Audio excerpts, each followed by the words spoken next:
Cabildeo presenta Informe Especial con Amalia Pando. Muchas gracias por estar con nosotros. Este martes el Tribunal Supremo de Justicia del Brasil desestimó dos habeas corpus a favor de Lula da Silva, el expresidente del Brasil. Los abogados de Lula presentaron dos amparos constitucionales, dos habeas corpus, perdón. El segundo basándose en la parcialidad del juez que condenó a Lula. El primer juez que condenó a Lula, el juez Sergio Moro, que de héroe en la lucha contra la corrupción y el caso Lava Jato pasó a ser un villano.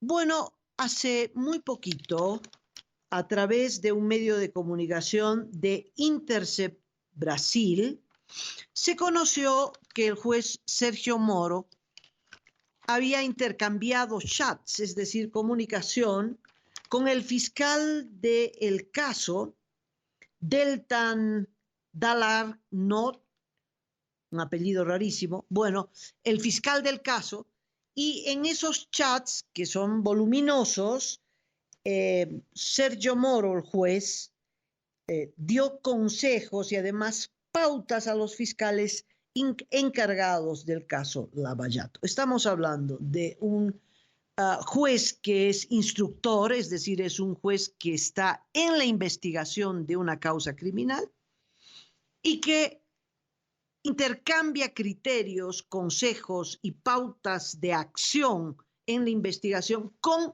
la fiscalía encargada de conseguir las pruebas para procesar a los criminales o delincuentes, presuntos delincuentes del caso en cuestión.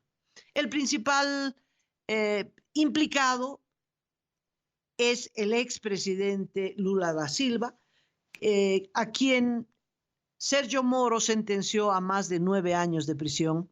Esta fue sentencia en primera instancia. Esa sentencia pasó a ser revisada en segunda instancia, y en esa segunda instancia, donde no estaba Sergio Moro, le subieron la sentencia a 12 años de prisión. Después vino un segundo caso parecido al primero, que tiene que ver con una coima recibida por Lula de las empresas constructoras OAS. En este segundo caso se suma Odebrecht y Chain, a través de la refacción de una casa de campo, una refacción que costó más de $200,000, refacción por la que Lula no pagó, por lo tanto fue un regalo de las empresas.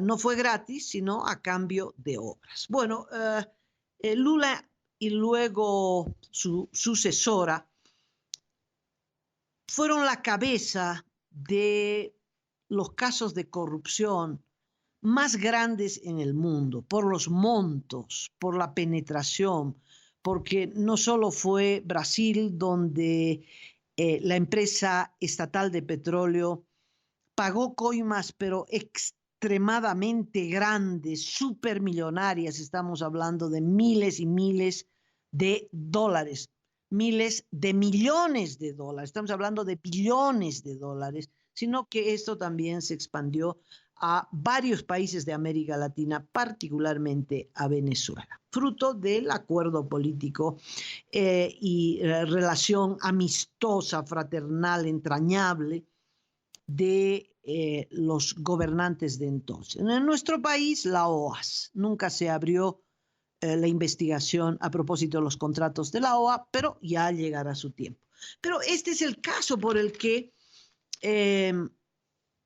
la defensa de Lula pide la liberación de Lula y además la anulación del proceso, porque plantean que la publicación de estos chats entre el juez Aldo Moro y el fiscal encargado del caso demuestra que el juez que sentenció a Lula no era imparcial y que tenía una motivación política en el proceso y por lo tanto la sentencia se cae por su peso, es una sentencia injusta. Bueno, el Tribunal Supremo de Justicia desestimó este habeas corpus, son 2 habeas corpus, y ha postergado para agosto la revisión de la conducta del entonces juez Aldo Moro, ahora ministro de Justicia del gobierno de Bolsonaro.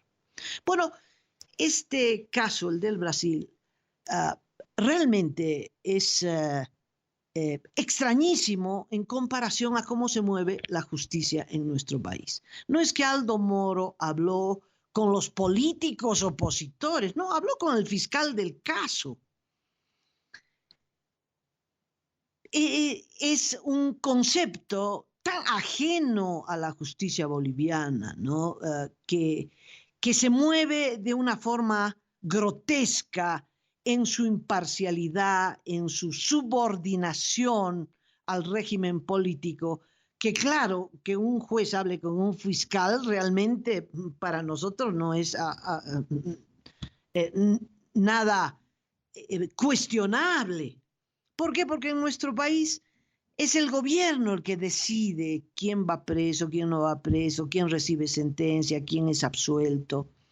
Recordarán que los propios abogados del Ministerio de Gobierno, que cayeron en desgracia por ser unos extorsionadores y haberlos descubierto en esa acción delincuencial, luego detenidos y procesados por delitos menores, no por extorsión, ahora ya libres, ellos denunciaron que funcionaba un gabinete jurídico, es decir, que el gobierno tenía un gabinete jurídico clandestino encabezado por una de sus ministras, Nardi Suxo, y que en este gabinete jurídico los ministros de Evo Morales decidían qué tenía que decidir el juez, qué tenía que hacer el fiscal. Imagínense esto en el Brasil, sinceramente, se caería el sistema jurídico. Acá llevaron preso a los abogados denunciantes y se acabó el asunto. El gobierno negó la denuncia, nadie la investigó y pasó. Pero ese gabinete jurídico es el que llevó adelante el caso terrorismo, es decir, el que montó el caso terrorismo, tapó las ejecuciones extrajudiciales, que es un delito muy grave cometido por el gobierno, y metió a la cárcel a quien le dio la gana, con un objetivo político que era acabar con la oposición de un sector de la clase política en Santa Cruz. Pero fruto de estas denuncias, parece que el gabinete jurídico cerró sus puertas y fue reemplazado por Héctor Arce. Héctor Arce, después de haber pasado por varios cargos, terminó el Ministerio de Justicia. Y el Ministerio de Justicia es el gabinete jurídico.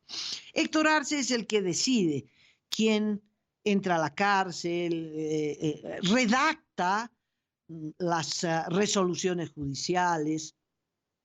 Bueno, es decir, está la parcialidad que el pedido de inaplicabilidad de la Constitución con el objetivo de habilitar electoralmente a Evo Morales, pues la solicitud fue adjunta con la resolución del Tribunal Constitucional. Es tan vergonzosa esta dependencia que cuando terminan su gestión los del Tribunal Constitucional que habilitaron a Evo Morales, pasan a ser funcionarios del gobierno. Y esto le parece a todos les parece normal, que no es normal, simplemente es la prueba de la parcialidad, y la parcialidad es un concepto que contradice la labor que puede llevar adelante un juez. Es decir, ya no es un juez. Si es parcial, si depende del gobierno, si está al servicio del gobierno, ya no es juez, es un funcionario del gobierno, de otro poder, de tal modo que ese es el rol definitivo que están jugando hoy los jueces, fiscales, empezando la policía, claro está. En el caso de Franklin Gutiérrez, por ejemplo, el dirigente cocalero, ha presentado 10 recursos para obtener su libertad. Está detenido sin pruebas, acusado de un crimen que no cometió. No hay un solo indicio de que Franklin Gutiérrez hubiera ordenado resistir la ocupación policial y militar a la Asunta, menos disparar contra los policías, en fin, no, está preso y ningún juez lo va a liberar porque esa es la determinación del gabinete jurídico, que es Héctor Arce. En el caso de Cochabamba, el gobierno está interesado en llevar adelante golpes de Estado, mini golpes de Estado, levantando la bandera, ¿no?, irónicamente, de la lucha contra la corrupción. Entonces, en Cochabamba han usado las mochilas escolares para meter preso al alcalde opositor José María Leigue. Y un caso parecido le están montando a Revilla en La Paz. En Cochabamba, después de meter preso a Leigue y a Leyes y negarle todas sus solicitudes de libertad, muchos meses después ha salido una pericia, una auditoría forense que ha llevado a cabo el Ministerio Público. Esta auditoría forense ha revisado todos los documentos del caso y me he comido las 23 páginas del informe para encontrar a ver de qué acusan al alcalde José María Leyes. Y esta auditoría forense resulta que absuelve a José María Leyes. No firmó ningún papel, no instruyó nada, es más, no pagó. Y al no pagar, pues no hay daño económico.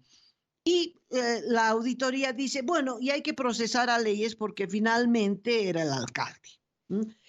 Lógica que no aplican con los casos de corrupción supermillonarios que se han descubierto en el Ministerio de Gobierno y por el cual el ministro de Gobierno tendría que estar más que preso o en peores condiciones que el alcalde José María Leyes. Pero no se aplica la misma vara porque uno es el ministro de Gobierno y este otro es el alcalde opositor.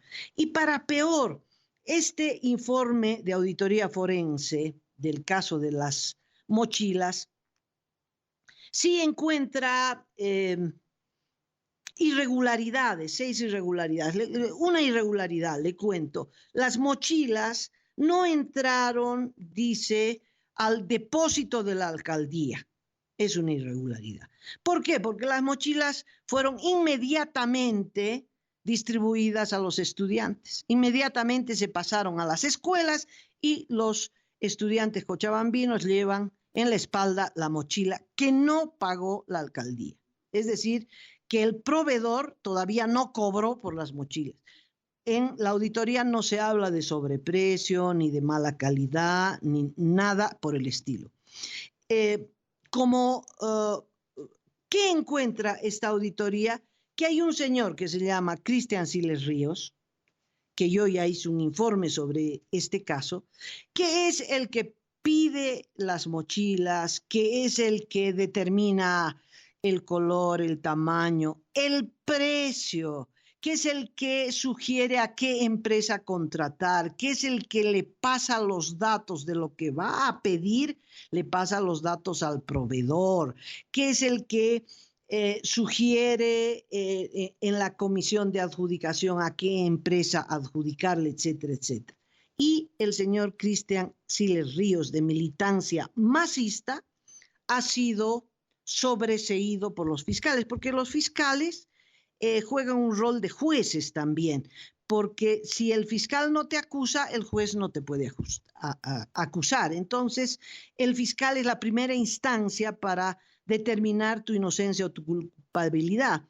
Y Cristian Siles, que está en todos los procesos de esta adjudicación, ha sido declarado libre. Yo decía, Cristian Siles es el que organizó el golpe de Estado contra el alcalde Leyes, es el que preparó todo el caso de las mochilas, el que pasó la información, etcétera, etcétera, etcétera, para que le den el golpe de Estado que se cumplió con la detención de José María Leyes. Y tan prueba es así que ahora al más responsable de todos lo absuelven. Sobreseimiento, libre. Bueno, algo parecido pasa en Adep Coca. Matan a Eduardo Apaza en un caso de crimen, de delincuencia común, con el objetivo de robarle el carro, y al presunto asesino Antonio Surco, después de majarlo a palos, de torturarlo, de tenerlo preso, es el Ministerio de Gobierno que le hace una grabación armada, por supuesto, con las respuestas orquestadas, y en esa grabación, no de la Fiscalía, no de la Policía, no de la Justicia, sino del Ministerio de Gobierno, Antonio Surco dice que en la escena del crimen estaban 2 miembros de Adep Coca de los cocaleros rebeldes en contra del gobierno. Es decir, se arman los casos para aniquilar a la oposición. Esto en comparación a las conversaciones del juez Aldo Moro con un fiscal, sinceramente el contraste es tan grande que en Bolivia tenemos a un que ya ni llegó a ser opositor, el pobre, Chito Valle, yerno del expresidente Hugo Banzer Suárez, que compró una cama para la prefectura de La Paz. Él era prefecto de La Paz cuando su suegro era presidente de la República. Compró una cama y vendió unos vehículos no tan viejos, pero los vendió como chatarra. Bueno, en este gobierno lo agarraron, lo sentenciaron 8 años de prisión, mientras Evo Morales no solo compraba una cama, se compró 28 pisos para disponer de 1.000 metros cuadrados con jacuzzi, cama, por supuesto, etcétera, etcétera, etcétera. Y a Evo Morales no, a nadie se le ocurre procesarlo, a Chito Valle sí. Pero no estoy reclamando la sentencia, ni siquiera eso, 8 años. Ya está 10 años preso y no lo van a soltar. El juez en Sucre, que tiene que liberarlo, dice, no, por si acaso nomás lo tendremos porque hay otras acusaciones en contra de Chito Valle, entonces mejor no lo vamos a soltar, y no lo sueltan. 10 años, ya sobrepasó en 2 años su sentencia. Esa es la justicia boliviana. No es la justicia boliviana digamos, no es que hay un juez aislado que sea corrupto o un juez aislado que actúe de forma parcializada a favor del gobierno. No son casos aislados, es un sistema judicial. Se ha vuelto un brazo represor en contra de la oposición y de quienes resisten al gobierno, un brazo ejecutor. Es la guillotina que en la Revolución Francesa se ponía en la plaza para cortarle la cabeza a todos los monárquicos. Bueno, esa guillotina hoy se utiliza o funciona a través de fallos judiciales. Por un lado, para castigar a los opositores, y por otro lado, para encubrir los delitos de los funcionarios del actual gobierno. Es un organismo encubridor de los delitos, es un organismo que tapa los enormes actos de corrupción del actual gobierno. Para eso sirve la justicia en la actualidad. Si hay alguna razón profunda eh, en la necesidad de cambiar al actual régimen es precisamente el de tener una justicia, porque sobre la justicia se hace la paz social, se hace una sociedad justa en todos los ámbitos sociales, económicos. Cuando esta justicia funciona como el brazo de una dictadura, es decir, donde lo que predomina es la voluntad del jefazo y no la norma constitucional, entonces estamos ante un régimen dictatorial. Así funcionan las justicias bajo los regímenes dictatoriales. Y muchos podrían decir, pero es que no hay dictadura o todavía no hay dictadura en Bolivia, pero la justicia se anticipó a este tipo de régimen, porque la justicia está al servicio de. Y uno dice, bueno, tenemos que cambiar este régimen, tenemos que cambiar a Evo Morales para tener una justicia. Y es que el punto de la justicia no es solo para los políticos opositores o los cocaleros de Adepcoca o el alcalde Revilla o el alcalde Leyes, es para todos los ciudadanos, porque todos los ciudadanos podemos ser asaltados en la esquina, nuestro hijo puede ser golpeado, nuestra hija puede ser agredida, nos pueden robar en la esquina, pueden asaltar nuestra casa, pueden hacernos una estafa, pueden no pagarnos nuestros beneficios sociales. En fin, todos estamos corriendo el riesgo de ser víctimas de algún delincuente o alguna banda delincuencial. No solo los opositores son víctimas de la injusticia en el país. Si usted resbala, como dicen, la justicia es como la casa del jabonero, todos van a resbalar. Entonces usted sentirá, será doliente de la injusticia, no de la justicia, de la injusticia. Como no hay justicia en nuestro país, Héctor Arce tampoco puede llamarse ministro de justicia, porque no hay justicia, es ministro de la injusticia. Necesitamos tener una justicia, una instancia imparcial, porque esa es la clave, la imparcialidad, para que exista paz social, para que exista estabilidad social y estabilidad económica, porque en eso se basa una sociedad, en que hay un juez que va a dictaminar que usted actuó correctamente o que usted actuó violando las leyes y que entonces si usted viola la ley tiene que pagar indemnización o tiene que corregir sus actos o tiene que ir a la cárcel. Pero claro, para cambiar la justicia y impedir que Evo Morales continúe en estos afanes dictatoriales, pues tenemos que ir a las urnas y ahí entonces nos tropezamos con el Tribunal Electoral, que es un tribunal como cualquier otro tribunal y que de repente en su actuación vemos que se ha vuelto en un brazo electoral del MAS, no en un tribunal de justicia. En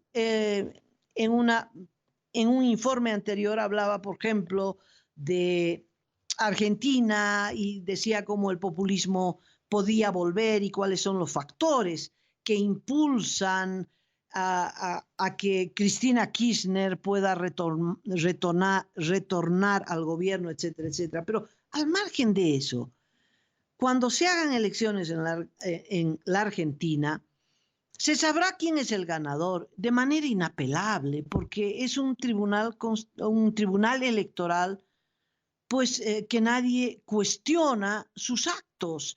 Dirá, Macri ha ganado y Macri ganó. O dirá, Cristina ha ganado y Cristina ganó. En nuestro país encontramos que el fraude electoral, que todas las actuaciones, las inconductas que se cometen en materia electoral no las comete como ocurría antes el partido de gobierno. Es decir, no es el partido de gobierno el que está acarreando votantes, no es el partido de gobierno que está adulterando las actas, no es el partido de gobierno que está volteando los resultados. No, es el propio órgano electoral el encargado de realizar este fraude. Son los notarios electorales los que están acarreando votos a través de la inscripción fraudulenta de ciudadanos de un departamento a otro, probado en Riberalta, y todos se hacen los locos. Serán los tribunales departamentales los que puedan voltear los resultados junto con los notarios electorales, o los que anularán los votos, en fin.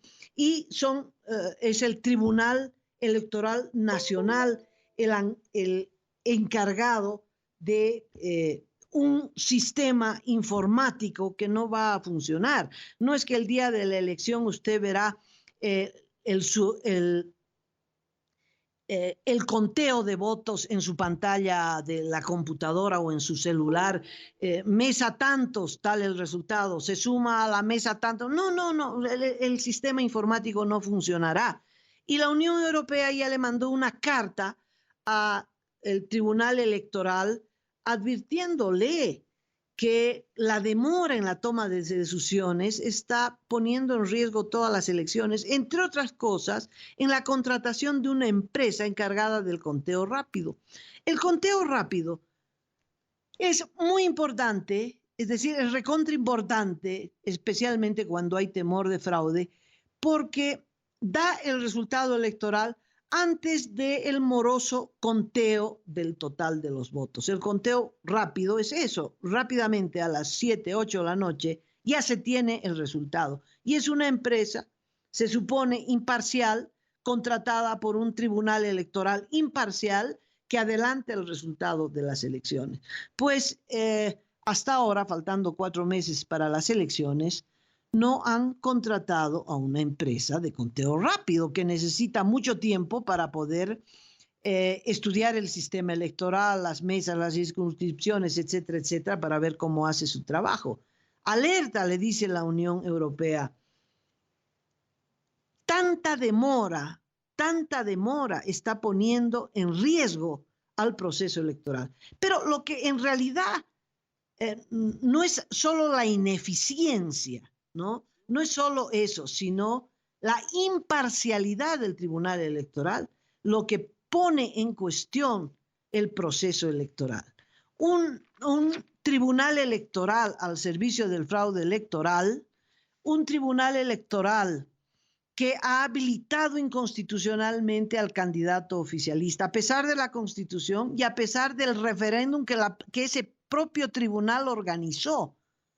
Y a pesar de eso, habilita a un binomio que ya no podía participar en estas elecciones, que hizo primarias con ese objetivo, que adelantó la fecha de elecciones porque el jefazo se lo pidió, etcétera, etcétera, etcétera. Y que de repente, ¿no? Dice que tal vez Evo Morales cometió un delito, tal vez, quién sabe, al ofrecer obras a cambio de votos, etcétera, etcétera, que no sanciona cuando se pesque infraganti a una notaria electoral inscribiendo a riberalteños para que voten en Pando. No se asusta, no dice la expulsamos, investigamos, no, dice que lo haga la fiscalía, nosotros no tenemos nada que ver, claro. Es decir, esa parcialidad pone en duda los resultados que se darán a conocer en las próximas elecciones. Un periodista dijo, carambas, ¿cómo me gustaría preguntarle a Evo Morales si va a respetar los resultados de las próximas elecciones si esos resultados le son desfavorables? En realidad no hay que preguntarle nada a Evo Morales, porque si los resultados son desfavorables, se tiene que ir al margen de su voluntad, ¿no? No depende de lo que quiera Evo Morales, depende de lo que quiera el pueblo. Y ese voto es el que hay que hacer respetar, el voto que emita el pueblo. Ya no solo es un voto en contra de Evo Morales y el MAS, es un voto que hay que cuidar del presidente de la mesa, si es que es masista, que hay que cuidar del notario electoral, que serán todos masistas y que dispondrán de material electoral para fraguar las actas electorales. Un voto que hay que cuidar de las cortes departamentales, que son todas masistas y que tienen la instrucción de voltear los datos y de hacer pasar las actas fraudulentas que le lleguen, especialmente de provincia y especialmente de manos de notarios encargados de adulterar las actas electorales o de cambiarlas simplemente, plenamente, etcétera, etcétera, etcétera. Es decir, será una lucha enorme por parte del pueblo boliviano que esperemos se organice para esto.